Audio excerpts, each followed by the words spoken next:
27, որովհետև օրինակ ոչ սեպտեմբերի 27, այլ հոկտեմբերի 3 հունվարի 27։ Շատ բաց պատճառով նախ որն է գաղափարը։ Գաղափարը հետևյալն է, որ ունենանք հատուկ օր, երբ որ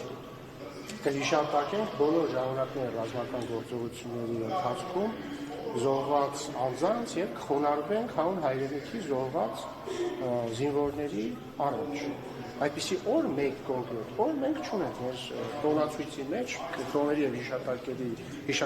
հիշատակի եւ տոների օրացույցի մեջ չկա այդպիսի օր եւ կարծում եք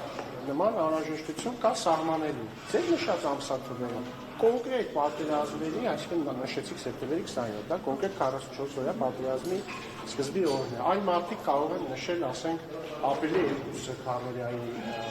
սկիզբը, այլ մարդիկ կարող են նոյեմբերի 9-ը նշել որպես ավարտի օր։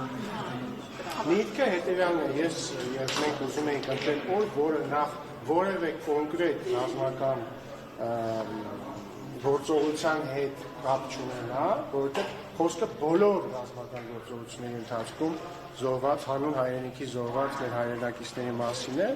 եւ նաեւ կապ կա հունվարի 28-ի հետ այն իմաստով, որ միտքը հետեւյալն է, որ հունվարի 27-ին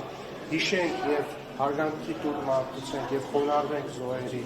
առաջ, իսկ հունվարի 28-ին արդեն տոնենք բանակի օրը, որովհետեւ մի այսպիսի կոնտեքստ կա, հունվարի 28-ը մասամբ վերածվել է նաեւ